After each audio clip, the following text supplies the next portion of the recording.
Oke, Assalamualaikum warahmatullahi wabarakatuh. Perkenalkan, nama saya Muhammad Fatul Kadam sebagai asisten dari salah satu tim asisten dari Laboratorium Sistem Produksi. Hari ini saya izin menjelaskan tutorial untuk UAS PPC, UAS PPC dengan soal yang dibuat oleh Pak John Rinaldi tahun 2021. Oke, langsung saja kita mulai. Untuk nomor satu, soal nomor satu itu soalnya itu seseorang perencana produksi ingin melakukan operation overlapping untuk mengurangi manufacturing lead time. Lalu untuk data-data yang ada itu ada ukuran lot produksi sebesar 500 unit, waktu proses A 8 menit, waktu proses B 6 menit, dan waktu transit dari A ke B itu 40 menit. Jadi ada dua mesin, yaitu mesin A dan juga mesin B, dan waktu untuk setup di operasi di B adalah 1,5 jam atau 90 menit. Oke, untuk yang pertama, jika operasi di B hanya dapat dilakukan setelah part datang, berarti anggapannya B itu dapat dilakukan setelah A itu selesai. Buatlah gambar model konseptual untuk operation overlapping ini jika menggunakan dua transfer batch. Oke, di sini untuk konsep gambar model konseptual itu seperti di sini untuk jika itu terdapat dua operation dan juga terdapat dua transfer batch. Jadi untuk yang A itu gambar model konseptualnya itu ya seperti ini. Dengan anggapan A itu setelah produk kedua itu bisa dilaksanakan setelah yang satu itu selesai. Itu untuk yang A. Lalu untuk yang B, untuk soal yang B, hitunglah ukuran transfer lot minimum yang dikerjakan di A sebelum dipindah ke B. Pertama kita harus tahu untuk kita menghitung transfer lot minimum itu berarti kita harus tahu itu tuh berarti Q. Yang dikerjakan di A itu berarti Q1. Berarti pertanyaan dari B ini kita harus menghitung berapa jumlah Q1. Untuk kita menghitung jumlah Q1 itu ada caranya itu mungkin teman-teman bisa lihat juga untuk yang kelas Pak John itu ada di PPT Pak John. Untuk rumusnya itu seperti ini. Q1 itu sama dengan Q dikali waktu proses di A dikurang dengan waktu setup di B dibagi dengan proses di B ditambah dengan proses di A. Nah, untuk hal-hal yang diketahui soal ini, soal nomor satu itu, yang pertama itu ada lot size atau key-nya itu tadi 500 unit. Untuk setup B-nya, waktu setup B itu 90 menit, untuk waktu proses di A 8 menit, waktu proses di B 6 menit, dan juga waktu transit dari A ke B itu sebesar 40 menit. Oke, yang ditanya itu kan Q1 dengan rumus yang udah tertera di atas. Kita bisa memasukkan Q sama dengan 500, Q-nya itu 500 dikalikan dengan PA 8, waktu proses di A itu 8, lalu dikurang dengan setup di B sebesar 90, dibagi dengan 8 tambah 6, proses di A tambah proses di B. Dapatkan hasilnya itu sebesar 279,2 unit. Itu untuk lot minimum yang dikerjakan oleh first batch atau dikerjakan di A. Karena ini koma, berarti kita bulatkan saja jadinya sejumlah 280 unit. Jadi ukuran transfer lot minimum yang dikerjakan oleh A atau first batch sejumlah 280 menit. 280 unit, sorry. Jadi itu untuk yang B. Oke, untuk yang C, soalnya itu berapa besar manufacturing lead time yang dapat direduksi jika menggunakan transfer lot tersebut. Oke, yang pertama itu untuk waktu lead time yang dapat diproduksi. Inti dari yang C itu waktu lead time yang dapat diproduksi itu berapa jumlahnya. Untuk waktu lead time yang dapat diproduksi itu kita pertama harus menghitung dulu, karena tadi kita sudah dapat Q1, kita harus menghitung dulu berapa besar Q2 dengan rumus Q dikurang Q1. Q1 tadi sudah dapat 280, baru sebesar 220 unit untuk Q2. Untuk selanjutnya kita harus menghitung berapa waktu untuk di A dan juga berapa waktu untuk di B berdasarkan gambar konseptual yang tadi. Oke, untuk waktu di A itu berarti kan untuk Q1-nya itu 280 dikalikan dengan 8 atau waktu proses di A itu 8 itu jadinya 2240. Begitu juga untuk seterusnya. Ini untuk yang B, ini untuk yang A, dan ini untuk yang B. Lalu kita harus menghitung terlebih dahulu jumlah dari satu rangkaian proses tersebut. Satu rangkaian proses. Berarti rangkaian proses tersebut berarti 2240 ditambah dengan 1760 ditambah dengan 1320 ditambah dengan 1680 ditambah dengan 90, yaitu hasilnya itu sebesar 7090. Nah, untuk waktu yang direduksi, berarti waktu yang direduksi itu merupakan waktu dari keseluruhan itu dikurangkan dengan waktu yang dapat direduksi. Dengan artian, berarti waktu yang direduksi tersebut berarti waktu yang paling optimal untuk dikerjakan selama proses pengerjaan. Berarti satu jalan saja, satu jalan dari sini ke sini. Berarti yang dilihat dari satu garis, tidak semuanya dihitung. Berarti untuk waktu yang dapat direduksi itu berarti waktu optimalnya itu 2240 ditambah dengan 90 ditambah dengan 1680 ditambah dengan 1320. Itu hasilnya 5330. Nah, waktu yang direduksi merupakan hasil selisih dari waktu total dikurang dengan waktu optimal tersebut. Berarti 7090 dikurang dengan waktu optimalnya tadi 5330. Didapatkan waktu hasil reduksi manufacturing lead time yang dapat direduksi yaitu sebesar 1760 menit. Oke, mungkin itu untuk soal 1 yang C. Yang terakhir kita beralih selanjutnya ke soal nomor 2. Untuk soal nomor 2, PT Hari Perdana itu membuat 5 jenis kursi kayu yaitu model 1, 2, 3, 4, 5. Semua model diproses di 2 departemen dengan urutan yang sama yaitu cutting C, model C, dan juga assembly di model A. Waktu proses di 3 departemen tersebut diperlihatkan pada tabel. Oke, untuk soal yang pertama, jadi untuk ini merupakan tabel dari waktu prosesnya itu. Waktu prosesnya itu ada model C dan juga A. Untuk mesinnya itu ada mesin C dan juga mesin A. Lalu untuk jobnya itu ada 5, job 1, 2, job 3, job 4, job 5. Untuk waktu prosesnya itu berbeda-beda. Model job 1 di model C itu 3, job 1 di model A itu 12, itu berbeda-beda. Lalu kita coba lanjut ke soal yang pertama, yang A. Tentukan departemen yang bottleneck dan berapa max span awalnya.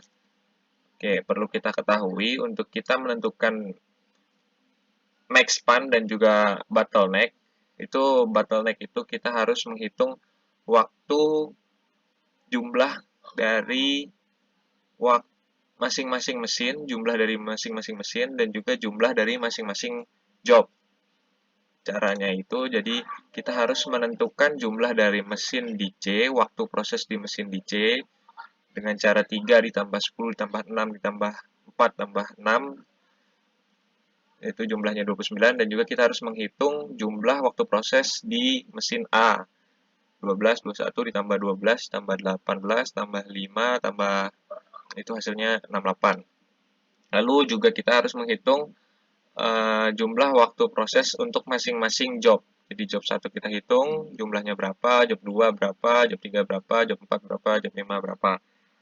Cara kita menentukan bottleneck dan juga max span-nya itu dengan cara kita melihat berapa jumlah terbesar untuk mesin dan juga job, jumlah waktu paling besar. Kalau untuk waktu paling besar di mesin itu kan berarti di mesin A kan, karena sebesar 68. Lalu untuk jumlah terbesar untuk job itu berarti di job 2 sebesar 31. Jadi berdasarkan perhitungan di atas, diperoleh waktu proses terbesar itu ada di job 2 yaitu 31 jam, dan juga beban masing-masing mesin atau bottleneck itu terbesar adalah mesin A yaitu 68. Nah, untuk sehingga max span-nya itu sama dengan berarti nilai dari bottleneck itu sendiri berarti 68. Mungkin paham ya teman-teman ya untuk yang A ini. Kita lanjut ke selanjutnya itu di B. Di B itu untuk soal yang B itu tentukan urutan pengerjaan job pada departemen yang bottleneck tersebut dan berapa max span-nya. Jadi untuk urutan pengerjaan job berarti kita di sini harus membuat scheduling di departemen yang bottleneck. Ya, departemen yang bottleneck itu kan berarti departemen yang waktunya paling besar, berarti di mesin A.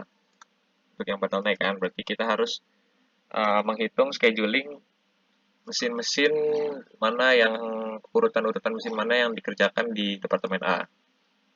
Caranya itu yang pertama itu kita harus menentukan RI, nilai DI, dan juga nilai PI. Untuk nilai RI, pertama kita harus menentukan nilai RI. RI itu merupakan nilai dari waktu sebelum bottleneck, waktu sebelum departemen yang bottleneck, dengan artian berarti waktu sebelum bottleneck berarti waktu sebelum di departemen A. Berarti departemen A sebelumnya itu kan departemen C. Berarti waktu di C ini merupakan RI dari departemen A. Berarti RI-nya itu kita sesuaikan dengan waktu C, 3, 10, 6, 46. Kita buat 3, 10, 6, 46. Lalu untuk DI itu merupakan hasil dari waktu bottleneck, hasil pengurangan dari waktu bottleneck dikurangkan dengan waktu departemen selanjutnya. Jadi hasil dari DI itu merupakan hasil pengurangan dari waktu bottleneck dikurang dengan hasil waktu dari departemen setelah bottleneck. Karena di sini setelah A itu tidak ada, maka untuk pengurangannya itu kita anggap berarti 0. Jadi untuk DI itu kita buatnya itu berarti 68 dikurang 0, 68 kurang 0, 68 kurang 0, 68 kurang 0. Sehingga DI-nya itu dapat untuk semua job itu 68. Untuk nilai PI itu sendiri kita dapat dari waktu proses pada masing-masing job tersebut. Jadi kita lihat waktu prosesnya itu untuk masing-masing job tersebut di bottleneck, di departemen bottleneck. Berarti 12, 21, 12, 18, 5. Itu merupakan nilai dari PI. Oke, untuk selanjutnya, langkah selanjutnya itu kita menentukan penjadwalannya. Kita menentukan schedulingnya itu dengan cara kita menentukan nilai T, nilai S, dan juga nilai S, C. Untuk yang pertama itu kita menentukan nilai T. Step 0. Kita menentukan nilai T. Nilai T itu didapat dari minimum dari RI. Minimum dari RI ini tersebut. Kita dapat yang paling kecil itu yang mana? Berarti kan 3. Karena nilainya 3, berarti kita masukkan T-nya itu 3. Itu untuk step yang 0, step awal. Lalu kita menentukan nilai S. Nilai S itu didapat dari mana? Nilai S itu didapat dari RI-nya itu kan 3. Berarti kita cari yang minimum lebih kecil dari sama dengan 3. Dari RI ini yang mana yang nilainya itu di bawah atau sama dengan 3. Karena cuma job 1 yang nilainya di bawah atau sama dengan 3, berarti kita masukkan nilai S-nya itu 1. Hanya job 1. Karena nilai yang RI-nya itu di bawah atau sama dengan 3 itu cuma job 1. Sisanya itu kan job 2, job 3, job 4, job 5 itu kan di atas dari 3. Nah, untuk nilai S, nilai S itu sama dengan nilai T, atau simpelnya gitu ya. Simpelnya nilai S itu sama dengan nilai T. Lalu untuk nilai C-nya itu, kita bisa lihat dari ini, set T itu max minimum dari 10 dari nilai, atau simpelnya itu nilai C itu merupakan nilai hasil tambah dari nilai T ditambah dengan nilai waktu proses di job tersebut. Maka kita dapatkan untuk nilai C-nya itu hasilnya itu 15. Gitu. Lalu untuk yang kedua, untuk kita menentukan T-nya itu, T yang kedua itu kita berkelanjutan dengan yang pertama, berarti T itu sama dengan C, simpelnya. C yang pertama berarti 15 T-nya. Nah, nilai yang di bawah 15, untuk menentukan S itu kan berarti nilai yang di bawah dari 15 ini. Dengan anggapan job 1 itu sudah terpakai kan, karena dia sudah jadi yang pertama, berarti sisa 2, 3, 4, 5. Nilai yang RI-nya itu di bawah 15 itu yang mana? Berarti semuanya akan 2, 3, 4, 5. Nah, untuk nilai 2, 3, 4, 5 berarti kita masukkan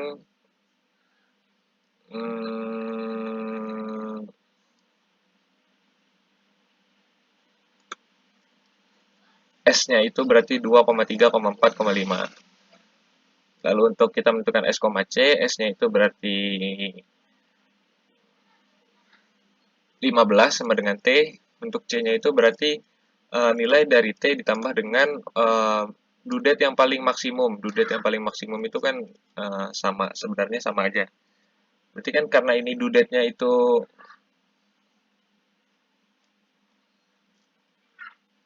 sama, berarti kita bebas boleh boleh pakai yang mana aja. Berarti di sini kita pakai 18. Di sini udah pakai 18 ya. Berarti 15 ditambah 18 itu hasilnya 33. Kalau kalian mau pakai yang 12, 21, 5 itu boleh-boleh juga. Karena itu dudetnya itu dia sama. Karena DI-nya itu dia sama. Lalu untuk step-step selanjutnya itu sama dengan step 2 dan step pertama. Jadi tinggal dilanjutkan aja sampai step-step selanjutnya. Untuk penentuan karena ini 2, 3, 4, 5. Oh, sorry, untuk yang menentukan job mana yang kita pilih itu berdasarkan dudet dari yang paling kecil. Dudet dari yang paling kecil. Nah, dudetnya itu kan karena sama, jadi kita boleh milih yang mana aja. Boleh boleh 2, boleh 3, boleh 4, boleh 5, boleh. Jadi karena aku di sini udah milih 4, maka waktu proses dari 4 itu kan berarti kan 18. Berarti untuk C-nya itu berarti 15 ditambah waktu proses dari yang nilai 4 ini, 18, berarti 33. Nah, gitu untuk step-step selanjutnya untuk yang ketiga, yang keempat, yang kelima. Maka jadi urutan yang dihasilkan untuk penjadwalan pada departemen A itu urutannya itu 1, 4, 2, 5, 3. Sebenarnya ini banyak variasinya sih karena due date-nya itu kan sama. Cuma di sini udah nganggapnya acak aja jadi 1, 4, 2, 5, 3. Dan max span-nya itu sebesar 71. Max span itu nilai C yang terakhir ya, nilai C yang paling terbesar 71. Itu untuk yang soal B. Lalu untuk yang C di sini kita menentukan pengerjaan untuk mesin non bottleneck. Untuk mesin non bottleneck itu selain dari yang bottleneck tadi kan A, berarti kita untuk mesin non bottleneck itu berarti departemen C. Nah, untuk departemen C karena dia non bottleneck atau sebelum dari bottleneck berarti kita menggunakan backward scheduling karena dikerjakan sebelum bottleneck. Untuk RI-nya itu sama kayak yang tadi. Yang pertama, RI itu kita dapat dari waktu sebelum dari departemen tersebut. Karena sebelum dari departemen C kan nggak ada. Berarti waktunya itu kita buat 0 semuanya. Lalu untuk P-nya itu waktu proses di departemen C itu kita lihat 3, 10, 6, 46. Berarti untuk PI-nya itu 3, 10, 6, 46. Untuk waktu DI-nya DI-nya itu kita dapat dari nilai yang dari scheduling yang sebelumnya. Ini kan satu itu kan berarti 3. Terus yang kedua itu 4, 15, 3. Yang keempat itu kan berarti 33. 1, 2, 3, 4, 5. Berarti untuk yang satu itu kan 3, untuk yang kedua itu 33, untuk yang ketiga itu 59, untuk yang keempat itu 15, untuk yang kelima itu 54. Jadi untuk DI-nya itu didapatkan dari yang penjadwalan di departemen yang bottleneck yang sebelumnya untuk DI. Lalu untuk penjadwalnya langkah-langkah untuk penjadwalannya itu sama dengan penjadwalan yang tadi sudah dilakukan di departemen A. Lalu untuk urutan penjadwalan pada departemen C berarti 1, 4, 5, 3, 2 dengan max span sebesar 29. Itu teman-teman bisa lakukan perhitungan mungkin sendiri ya. Karena caranya itu sama seperti yang tadi sudah dijelaskan di departemen A. Oke, paling itu aja. Mungkin penjelasan yang dapat udah sampein. Kurang lebihnya udah mohon maaf. Jangan lupa like dan subscribe akun YouTube dari LSP Unan. Assalamualaikum warahmatullahi wabarakatuh.